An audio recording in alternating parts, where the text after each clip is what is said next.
बिस्मिल्लाहिर्रहमानिर्रहीम। अस्सलाम वालेकुम दोस्तों, आज हम एक इंटरेस्टिंग टॉपिक के ऊपर बात करने वाले हैं। एक दोस्त थे जो बार बार रिक्वेस्ट कर रहा था यूट्यूब के चैनल के नीचे कि आप आर्टिफिशियल इंटेलिजेंस और इन चीजों के हवाले से और डिटेल में बताइए कि मतलब कैसे होगा काम, कैसे फ्यूचर में ये हमारे मुस्तकबिल को रीशेप कर सकता है, क्या कर सकता है, इन चीजों के ऊपर आप डिटेल से हमें बताइए। तो आज का ये जो ऑडियो लॉग है ये टोटली उसी चीज को डेडिकेट करता है। यहाँ पर मैं आपको थोड़ा सा मैं इंसान की तारीख से शुरुआत करता हूँ, फिर मॉडर्न एज में आता हूँ और फिर फ्यूचर की प्रेडिक्शन करने के हवाले से बता देता हूँ। हजरत आदम अलैहिस्सलाम को इस दुनिया में अगर एक एस्टीमेट लगाया जाए तो 75,000 ईयर्स पहले भेजा गया। अब थ्योरी ऑफ एवोल्यूशन के ऊपर नहीं जाते, इसके ऊपर फिर कभी बात कर लेंगे। 75,000 ईयर्स अगो पहले भेजा गया। उसके बाद अगर जो नूहा वाला यानी हजरत नूह अलैहिस्सलाम वाली जो फ्लड आई थी ये तकरीबन 20 से 22,000 साल पहले आई थी। सो ये आप एक रफ एस्टीमेट लगा सकते हैं क्योंकि इस वक्त पिन पॉइंट एक्यूरेसी का डेटा हमारे पास अवेलेबल नहीं है। वजह यह है कि बहुत सारी चीजें हो चुकी हैं, वेदरिंग हो चुकी है, इरोजन हो चुकी है। सो जो आर्कियोलॉजिकल एविडेंस है वो भी ट्रस्टवर्दी नहीं है, लेकिन हमें ये कुछ ना कुछ कंफर्म मिलता है। या तो 75,000 साल पहले हजरत आदम अलैहिस्सलाम आए थे, या 35,000 साल पहले आए थे, या 40,000 साल पहले। और ये जो आपका हजरत नूह अलैहिस्सलाम वाला जो हुआ है, पूरी दुनिया के ऊपर फ्लड हुआ है, तो इसका आप समझ लीजिए 20,000 साल या 22,000 साल पहले हुआ है। और हजरत नूह अलैहिस्सलाम की जो फ्लड आई थी ये आपको ईरानियन लिटरेचर में और भी बहुत ज्यादा लिटरेचर्स में मिलते हैं। जैसे ज़ोरास्ट्रा एक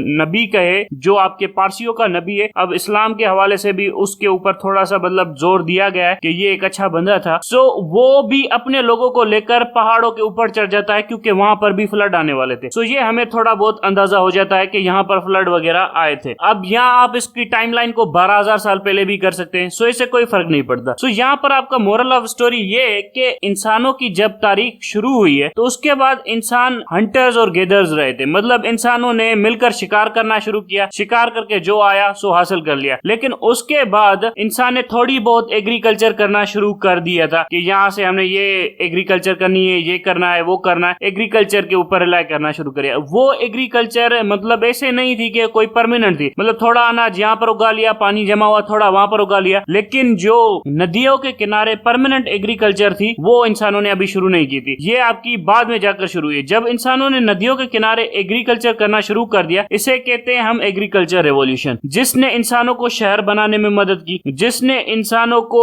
एनिमल्स डोमेस्टिकेट करने में मदद की और इंसानों की काफी ज्यादा तरक्की हुई। इंसानों ने शहर बनाना शुरू किया, इंसान ने ट्रेड करना शुरू किया, इंसानों ने जंगों के लिए हथियार बनाना शुरू कर दिया। सो इंसान की सिविलाइजेशन थोड़ी सी इमर्ज हो गई। वरना पहले इंसान एक जानवर की तरह इधर उधर भटक रहा था, लेकिन यहाँ पर इंसान ने खुद को इवॉल्व कर लिया, एक सिविलाइजेशन बना दी एग्रीकल्चर रेवोल्यूशन के नतीजे में। उसके बाद आप अगर स्विच करें तो फिर व्हील बना, व्हील बनाने के बाद एक नए नए कारनामे सरंजाम दिए, ट्रांसपोर्ट और ट्रांजिट के हवाले से एक नई ग्रोथ आई। सो एक सिंपल सी टेक्नोलॉजी ने ट्रांसफॉर्म कर दिया। उसके बाद आप देखेंगे कि ये जितनी भी मेसोपोटामियन सिविलाइजेशंस वगैरह, माया सिविलाइजेशन हुई है, वो सारी की सारी नदियों के किनारे हुई है। यूरोप के अंदर ऐसी कोई सिविलाइजेशन आपको नहीं मिलती है। मतलब इस टाइम के ऊपर 2000 BC से पहले कोई यूरोप के अंदर आपको सिविलाइजेशन ही नहीं मिलती है। फिर आपको लेटर स्टेजेस के ऊपर आपको थोड़ी सी ग्रीक सिविलाइजेशन मिलती है, उसके बाद रोमन सिविलाइजेशन मिलती है। रोमन एंड ग्रीक सिविलाइजेशन दोनों की पॉपुलेशन पहले तो लिमिटेड थी। लिमिटेड पॉपुलेशन होने की वजह से वो खाना पीना अपना वहां से अरेंज कर रहे थे। एग्रीकल्चर के ऊपर रिलायंस कम थी, थोड़ा बहुत शिकार से अपना खाना पीना जमा कर दिया, थोड़ा बहुत बकरियां वगैरह चारना शुरू कर दी, बकरियां जमा कर दी, इससे उनका गुजारा हो रहा था। लेकिन जैसे उनकी पॉपुलेशन बढ़ी तो उन्होंने ट्रेड के ऊपर रिलाई करना शुरू कर दिया और ट्रेड से उनके यहाँ पर मतलब खाने पीने की सामान वगैरह आता था, जिससे उनकी पॉपुलेशन की ग्रोथ को मेंटेन किया जाता था। वरना वहां पर भूखमरी हो जाती, फेमिन आ जाते और वो लोग खुद को मेंटेन नहीं कर पाते एज अ सिविलाइजेशन। सो इसीलिए उन्होंने इजिप्ट के ऊपर और सीरिया के ऊपर कंट्रोल करने के लिए बार बार जंगें भी की, क्योंकि वहां से उनका खाना पीना आ रहा था एम्पायर के लिए। सो ये है मतलब आपकी एक थोड़ी सी 2000 साल की पुरानी तारीख। उसके बाद कोई मेजर मतलब है ना अचीवमेंट नहीं हुई। जितनी भी ज्यादा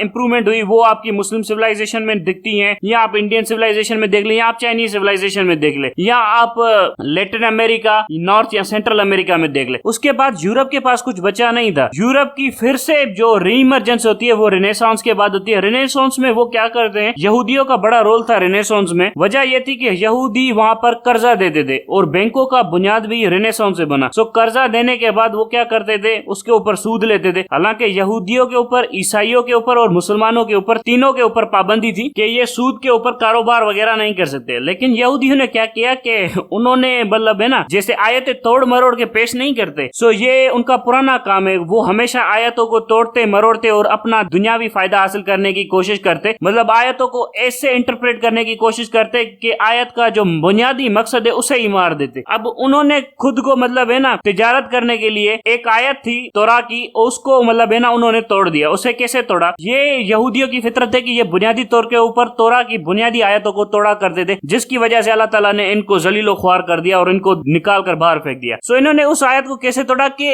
एक यहूदी दूसरे यहूदी को जो सूद के ऊपर है ना कर्ज नहीं दे सकता, लेकिन एक यहूदी ईसाई को और मुसलमानों को सूद के ऊपर कर्ज दे सकता है। सो ये मतलब उन्होंने इस आयत को तोड़ दिया। लेकिन हकीकत में एक यहूदी किसी को भी सूद के ऊपर कर्ज नहीं दे सकता था। यहूदी दूसरे यहूदी की बात नहीं थी, ये पूरी दुनिया के हवाले से बात है। लेकिन बहरहाल उन्होंने तोड़ दिया। ये आपको पता है कि मछली के हवाले से भी जो इनको हुक्म आया था उसको कैसे तोड़ा। सो ये इसी तरह से तोड़ते रहते थे। सो इन्होंने वहां पर ग्लोबल फाइनेंशियल सिस्टम की बुनियाद रखी। उसके बाद रॉथस्चाइल्ड फैमिली आई और ये आपका एक फाइनेंशियल रेवोल्यूशन था, जिसकी वजह से यूरोप को बहुत ज्यादा मदद मिली अपनी जंगों को फाइनेंस करने के हवाले से। और जैसे जैसे यूरोप ने अपनी जंगें फाइनेंस करना शुरू कर दी, अल्टीमेटली ये हुआ कि यूरोप ताकतवर होता गया और बैंकिंग सिस्टम की वजह से हुआ। बैंकिंग सिस्टम में खास बात ये थी और बॉन्ड मार्केट में खास बात ये थी कि ये एट ए टाइम के ऊपर आप बहुत ज्यादा पैसा जमा कर सकते थे, उससे फिर आप कुछ ना कुछ हासिल कर सकते थे। अगर आप जंगे जीत जाते तो लोगों को बड़ा अच्छा रिटर्न मिलता, अगर जंगे हार जाते तो एक तरफ की पार्टी का नुकसान हो जाता। सो रॉथस्चाइल्ड फैमिली जो थी यहूदियों की, उसको पता होता था कि कौन सी बंदा है या कौन सा मुल्क है जो जंग जीतने वाला है, और वो समझते थे कि बर्तानिया हर जंग जीतेगा, और उन्होंने अपने सारे के सारे पैसे बर्तानिया के ऊपर रखे और बर्तानिया को जंगे जिताई। इसे हम फाइनेंशियल रेवोल्यूशन कहते हैं। और ये रॉथस्चाइल्ड ने नेपोलियन को हराने में बर्तानिया की बड़ी मदद की थी। ये एक फेमस सी स्टोरी है। उसके बाद आते हैं कि आपका एक और सिस्टम का यानी रेवोल्यूशन आ जाता है, जिसे हम कहते हैं इंडस्ट्रियल रेवोल्यूशन। ये मुल्कों को और अलग तरीके से चेंज कर देता है। मतलब आपका एग्रीकल्चर रेवोल्यूशन आ गया, आपका फाइनेंशियल सिस्टम का रेवोल्यूशन आ गया जो यहूदियों ने बनाया रेनेसांस के बाद। उसके बाद आपका इंडस्ट्रियल रेवोल्यूशन आ गया, और फिर फाइनेंशियल रेवोल्यूशन ने इंडस्ट्रियल रेवोल्यूशन को फाइनेंस करने की और पूरी दुनिया से पैसा वैसा लूट कर इसको फाइनेंस करने की मदद की गई। इंडस्ट्रियल रेवोल्यूशन ने आपकी जो डोमेस्टिक इंडस्ट्री थी, यानी जो कपड़े जो हम पहनते हैं ये पहले घरों में बनाए जाते थे। ये जो अनाज उगाकर उसको आटा बनाते ये भी पहले घरों में बनाया जाता था। सो वो सारा का सारा सिस्टम वगैरह खत्म कर दिया। ये जो आप शुगर लेते हैं ये भी पहले घरों में बनाई जाती थी। ये वाला मतलब जो डोमेस्टिक सिस्टम था ये सारी की सारी डोमेस्टिक प्रोडक्शन खत्म कर दी, इंडस्ट्रियल लेवल के ऊपर प्रोडक्शन लेकर गए। इंडस्ट्रियल लेवल के ऊपर जब प्रोडक्शन लेकर गए तो वहां पर तीन चीजें हुई। एक तो वो सबसे ज्यादा गुड्स प्रोड्यूस कर रहे थे, सबसे सस्ते प्रोड्यूस कर रहे थे, सबसे एफिशिएंट तरीके से प्रोड्यूस कर रहे थे। इन तीन चीजों की वजह से इंडस्ट्रियल रेवोल्यूशन ने ह्यूमन सोसाइटी को चेंज कर दिया। मतलब इंसान अब ज्यादा गुड्स प्रोड्यूस कर रहा था, ज्यादा मिकदार में प्रोड्यूस कर रहा था, ज्यादा एफिशिएंटली दुनिया में ट्रांसफर कर रहा था। सो इंसान की एक ग्रोथ हुई। उसके बाद आप एविएशन का रेवोल्यूशन ऐड कर लीजिए, उसने हमारी सोसाइटी को और बदल दिया। इसके बाद जो हमारा फिफ्थ रेवोल्यूशन जो आया है वो आया है आईटी के अंदर, इंफॉर्मेशन टेक्नोलॉजी के अंदर, जिसकी वजह से आपकी इंटरनेट कंपनीज बनी है, जिसने मतलब है ना आपके दुकानदारों की बेड़ा गर्क कर दिया है। उनकी सेल्स को 20% 30% डिक्लाइन के ऊपर डाल दिया, क्योंकि हर कोई अब ऑनलाइन ऑर्डर कर रहा है और भी बहुत ज्यादा इंटरनेट के कारोबार वगैरह आ गए। सो ये आपका एक और रेवोल्यूशन आ गया जिसने हमारी सोसाइटी को रेवोल्यूशनाइज कर दिया और ज्यादा प्रोग्रेस की तरफ इंसानियत को लेकर आ गया। लेकिन अब जो नया रेवोल्यूशन आने वाला है वो एआई और स्पेस रेवोल्यूशन है। इन दो रेवोल्यूशन के हवाले से प्रिडिक्ट किया जा रहा है कि 2050 तक हम ये दोनों रेवोल्यूशन लाने में कामयाब हो जाएंगे। और अगर ये दोनों रेवोल्यूशन आ गए तो ह्यूमन सोसाइटी बहुत ज्यादा तेजी से ट्रांसफॉर्म हो जाएगी। एक एआई का रेवोल्यूशन, एक रोबोटिक रेवोल्यूशन, तीसरा आता है आपका स्पेस रेवोल्यूशन। यानी स्पेस टेक्नोलॉजी इतनी ग्रो कर जाएगी कि हम दुनिया के ऊपर रिलाय नहीं करेंगे माइनिंग के लिए, मिनरल्स के लिए यानी रिसोर्सेज के लिए, बल्कि हम एस्ट्रो बेल्ट से, जो कि आपका जुपिटर और जमीन के दरमियान के बीच में एक एस्ट्रो बेल्ट है, वहां से आप सारे के सारे रिसोर्सेज लेना शुरू करेंगे। और वो इतने ज्यादा रिसोर्सेज हैं, इतने ज्यादा रिसोर्सेज हैं कि फॉर ऑलमोस्ट 1000 साल के लिए इंसानियत को कभी भी किसी भी रिसोर्सेज की जरूरत नहीं पड़ेगी। 1000 साल तक इंसान को तमाम के तमाम रिसोर्सेज वहां से मिल जाएंगे। फॉर एग्जांपल आपको फास्फोरस चाहिए जमीन के ऊपर लगाने के लिए, ताकि आपकी जो मतलब प्रोडक्शन है ग्राउंड की, एग्रीकल्चर प्रोडक्शन वो बढ़े। फास्फोरस आपको एस्टेरॉइड में मिल जाता है। आपको मेटल चाहिए वो आपको एस्टेरॉइड में मिल जाते हैं। आपको डायमंड्स चाहिए वो एस्टेरॉइड में मिल जाते हैं। आपको सिल्वर चाहिए वो एस्टेरॉइड में मिल जाता है। आपको सल्फर और भी बहुत ज्यादा केमिकल प्रोडक्ट्स वगैरह चाहिए वो भी आपको एस्टेरॉइड में मिल जाता है। लेकिन उसको हार्वेस्ट करने का प्रोसेस अभी तक इतना एफिशिएंट नहीं हुआ और ना ही उसके ऊपर इतनी इन्वेस्टमेंट की गई है, जिसकी वजह से स्पेस रेवोल्यूशन में थोड़े बहुत मसाइल है। लेकिन ये भी हम आने वाले 10 सालों के अंदर ऐसी टेक्नोलॉजीज बना लेंगे जिससे ये सारी की सारी चीजें हम सरपास सरपास कर जाएंगे। उसके बाद हम इंसानियत को मल्टी प्लैनेट स्पीशीज बना देंगे, यानी इंसानियत सिर्फ जमीन के ऊपर नहीं रहेगी, बहुत सारे ऐसे चांद है सैटर्न के इर्द गिर्द, जुपिटर के इर्द गिर्द, प्लूटो के इर्द गिर्द, और यहाँ पर आपके मार्स और उसका एक चांद है जिसके ऊपर आप इंसानियत को बसा सकते हैं। अच्छी खासी तादाद में आप एक स्पेसशिप ऐसी बना सकते हैं जो इंसानी लाइफ को सस्टेन कर सके for very long period of time. और इसके बाद आता है आपका रोबोटिक रेवोल्यूशन। आज हम जितने भी काम करते हैं, कभी घर में मेड रख दी, ये कर दिया वो कर दिया, सो रोबोटिक टेक्नोलॉजी भी इतनी डेवलप हो जाएगी कि हमारे जो स्पेस के काम है, जमीन के काम है, मैन्युअल प्रोडक्शन है, ये सारे के सारे काम रोबोट्स करना शुरू कर देंगे। और फिर हमें मतलब है ना, कोई इंसान को ज्यादा काम करने की जरूरत नहीं पड़ेगी। हमारे पास एक तरफ से रिसोर्सेज आ गए एस्ट्रोबेल्ट से, दूसरे हमारे लिए काम करने वाले आ गए जो कि रोबोट्स हो गए। इसके बाद आता है तीसरा काम जो कि है हमारे सोचने समझने वाला काम, जिसमें हमें बड़ी मेहनत करनी पड़ती है, टेक्नोलॉजीज बनानी पड़ती हैं, दिन रात पढ़ना पड़ता है, फिर पढ़ाना पड़ता है, फिर रिसर्च करनी पड़ती है। ये काम भी आपका आर्टिफिशियल इंटेलिजेंस टेक ओवर कर लेगा। और ये वाला स्टेज ऐसा होगा जिसमें ना के आर्टिफिशियल इंटेलिजेंस आपके लिए नई नई टेक्नोलॉजीज खुद बनाएगा, बल्कि खुद रिसर्च करेगा, आपको बताएगा, आपके रोबोट्स को प्रॉपर्ली फंक्शन करवाएगा, आपके सिस्टम्स को प्रॉपर्ली चलाएगा। इंसानियत इस पूरे सिस्टम के ऊपर पीक पर होंगे और ये सारे रोबोट्स, आर्टिफिशियल इंटेलिजेंस, रिसोर्सेज हमारी सर्विस के ऊपर अवेलेबल होंगे। बल्कि इंसानियत के अंदर से गुर्बत खत्म हो चुकी होगी, मतलब पॉवर्टी नाम की कोई चीज इंसानियत के अंदर नहीं होगी। ये वो एक जन्नत वाला माहौल होगा जो दुनिया के अंदर बन जाएगा, जिसकी तरफ स्लोली एंड ग्रेजुअली इंसानियत बढ़ रही है 2050 तक। उसके बाद हमारी सोशल लाइफ कैसी होगी, ये मतलब समझना, प्रिडिक्ट करना काफी कॉम्प्लिकेटेड सा टॉक्स के, क्योंकि हमें अंदाजा नहीं है कि हमारे रिलेशंस कैसे होंगे, हमें ये नहीं पता कि हम जॉब भी करेंगे नहीं करेंगे। कुछ साइंटिस्ट ये कहते हैं कि इंसान बिल्कुल आलसी हो जाएगा, कोई काम नहीं करेगा, इसीलिए इंसान मेंटल रिटार्डेशन में चला जाएगा और इंसान के अंदर आईक्यू वगैरह नहीं होगा। कुछ साइंटिस्ट कहते हैं कि इंसान और ज्यादा इवॉल्व हो जाएगा, इंसान और ज्यादा तेजी से काम करना शुरू करेगा और इंसान बड़ा अग्रेसिवली पूरी यूनिवर्स में फैलना शुरू कर देगा, पूरी गैलेक्सी में फैलना शुरू करेगा, फिर यूनिवर्स में फैलना शुरू करेगा। सो इंसान रुकेगा नहीं उसके बाद। अब ये किस हद तक सही है, या तो आप एक मेंटल रिटार्डेशन में चले जाएंगे या आप और अग्रेसिवली पूरी यूनिवर्स में फैलना शुरू करेंगे। बहरहाल ये दो पॉसिबिलिटीज है। आपको यहाँ पर एक बुनियादी मसला समझा दूं कि जो भी सिविलाइजेशन होती है ना, वो अपने रिसोर्सेज की मोहताज होती है। अगर उस सिविलाइजेशन के पास रिसोर्सेज कम हो तो उसकी डिसीजन मेकिंग एबिलिटी कम हो जाती है, मतलब वो ज्यादा इंडिपेंडेंट फ्री डिसीजन नहीं ले सकती। इसकी मैं आपको एक आपके पर्सनल लेवल के ऊपर मिसाल दे देता हूँ। अगर आपके पास पैसे हो तो आपकी decision making, risk taking ability सारी की सारी बढ़ जाती है। आप बहुत कुछ कर सकते हो, मैं ये भी कर दूंगा, मैं वो कर दूंगा, मैं यहाँ चला जाता हूँ, मतलब आपको एक आजादी देता है क्योंकि आपके पास पैसे है, यानी रिसोर्सेज है, इसीलिए आप थोड़ा बहुत स्प्रेड कर सकते हैं, जो करना चाहें कर सकते हैं। इसी तरह से मुल्क और सिविलाइजेशन भी रिस्ट्रेन होते हैं अपने रिसोर्सेज के हवाले से। उनके पास अगर रिसोर्सेज कम होते हैं तो वो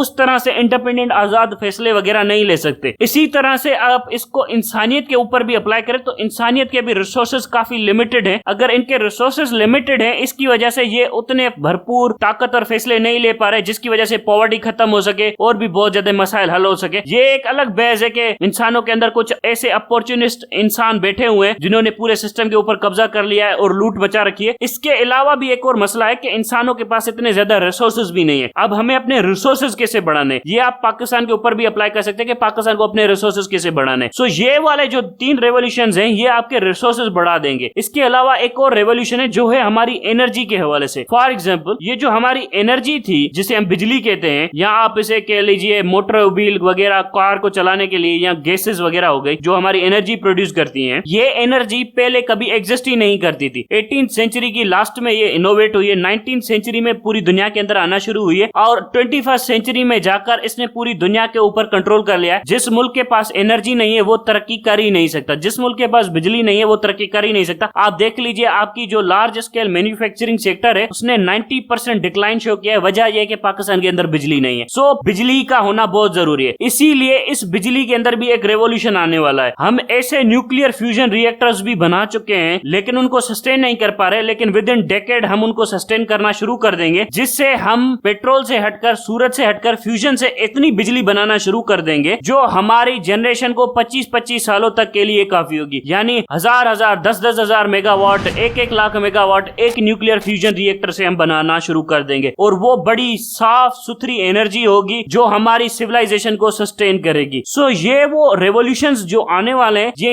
इंसानी सोसाइटीज को चेंज करेगा। आर्टिफिशियल इंटेलिजेंस उनमें से एक रेवोल्यूशन है जो हमारी ह्यूमन इंटरफेरेंस के बगैर हमारे सिस्टम को मैनेज करेगा। यहाँ पर आपको ह्यूमन इंटरफेरेंस की जरूरत पड़ती है। फॉर एग्जांपल हेथ्रो एयरपोर्ट के अंदर ऑपरेशनल इंचार्ज ह्यूमन है, वहां पर उस ऑपरेशनल इंचार्ज की जरूरत नहीं पड़ेगी। यहाँ पर आपको एक आर्मी को लीड करने के लिए जनरल की जरूरत पड़ती है, वहां पर आपको इसकी जरूरत नहीं पड़ेगी। एक सर्जरी को लीड करने के लिए एक सर्जन की जरूरत पड़ती है। ये ऑपरेशनल मैनेजमेंट भी वो एक रोबोट आर्टिफिशियल इंटेलिजेंस की मदद से कर सकेगा। जितनी भी ऑपरेशनल मैनेजमेंट है वो सारी की सारी एआई कर लेगी। एआई का एक ऐसा स्टेज भी आएगा कि जितनी भी सारी रिसर्च है, एवोल्यूशन है, नई टेक्नोलॉजीज का इंडक्शन है, वो भी एआई खुद से करना शुरू करेगी। उसके बाद इंसानियत का क्या हशर होगा, कैसे होगी, ये आपके ऊपर डिपेंड करता है। कुछ मौलवी तो कहेंगे फिर हम 24 घंटे नमाजें पढ़ेंगे, कुछ कहेंगे क्या करेंगे। सो ये वो वाली चीजें हैं जो आपके ऊपर डिपेंड करता है कि आप कहां पर आते हो। अगर पूरी इंसानियत अपनी रिसोर्सेज, दिमाग इसके ऊपर लगाना शुरू करे तो हम 21st सेंचुरी से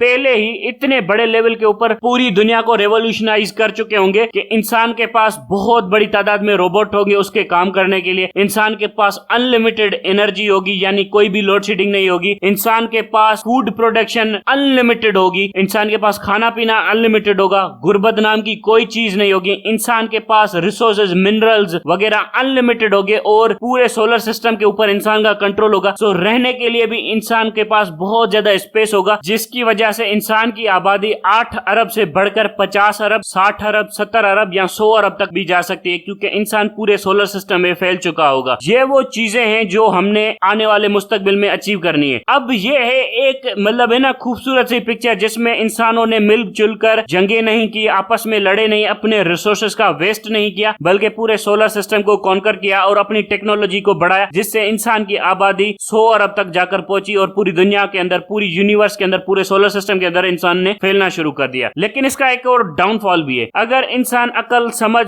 बूझ से काम नहीं लेता और आपस के छोटे छोटे मसाइल में घिरा रहता है और एक दूसरे के साथ जंग करता है, न्यूक्लियर वॉर कर देता है, तो फिर सीवियर रिटार्डेशन हो जाएगी ह्यूमैनिटी की। ह्यूमन सिविलाइजेशन बिल्कुल नीचे चली जाएगी। इनफैक्ट हमारी आबादी आज अगर 7 से 8 अरब की तरफ है, यानी 8 से 9 अरब की तरफ जाने वाली है, तो हमारी आबादी डिक्लाइन होकर तकरीबन 5 अरब से भी नीचे चली जाएगी। उसके बाद डिजीजेस अलग होंगी, उसके बाद और कम होके तकरीबन 3 अरब के करीब पहुंच जाएगी। ये हमारी आबादी का वो रेशो होगा जो 19th सेंचुरी से शुरुआत के टाइम के ऊपर था। सो यहाँ पर भी हमारी आबादी जा सकती है। सो ये हमें सोचना पड़ेगा कि इंसान को किस तरफ जाना चाहिए। बाय द वे, अगर जो मुल्क इन 4 टेक्नोलॉजीज के ऊपर पहले काम कर लेगा और पहले अचीव कर लेगा, तो वो मुल्क दुनिया का नेक्स्ट सुपर पावर होगा, यानी सोलर सिस्टम में, पूरी सोलर सिस्टम में सबसे ज्यादा ताकतवर मुल्क होगा। ना कि जमीन में, बल्कि पूरे सोलर सिस्टम में सबसे ज्यादा ताकतवर मुल्क वो होगा। फिर वो सुपर पावर नहीं होगा, वो ultra pro max super power होगा। वो 4 टेक्नोलॉजीज कौन सी है? रोबोट टेक्नोलॉजी के अंदर सबसे ज्यादा एक्सेल करना, आर्टिफिशियल टेक्नोलॉजी के अंदर एक्सेल करना, पावर क्रिएशन, एक ऐसा पावर का सोर्स ढूंढना जो सस्ता और बहुत ज्यादा तादाद में एनर्जी प्रोवाइड कर सके। उसके बाद आता है रिसोर्सेज ढूंढना। सोलर सिस्टम के जितने भी रिसोर्सेज है उनको ढूंढना, उनको यूज करना अपने फायदे के लिए, और फूड प्रोडक्शन को इतना बढ़ा देना कि उसके पास अनलिमिटेड फूड प्रोडक्शन हो। ये रेवोल्यूशन जो भी मुल्क करने में पहले कामयाब हो जाएगा वो सबसे ज्यादा ताकतवर मुल्क बन जाएगा। सो इससे आपको पता चलता है कि अगर आप टेक्नोलॉजी में इन्वेस्ट करते हो तो आप बहुत ज्यादा आगे जा सकते हो। अगर टेक्नोलॉजी में इन्वेस्ट नहीं करते हो बल्कि खुद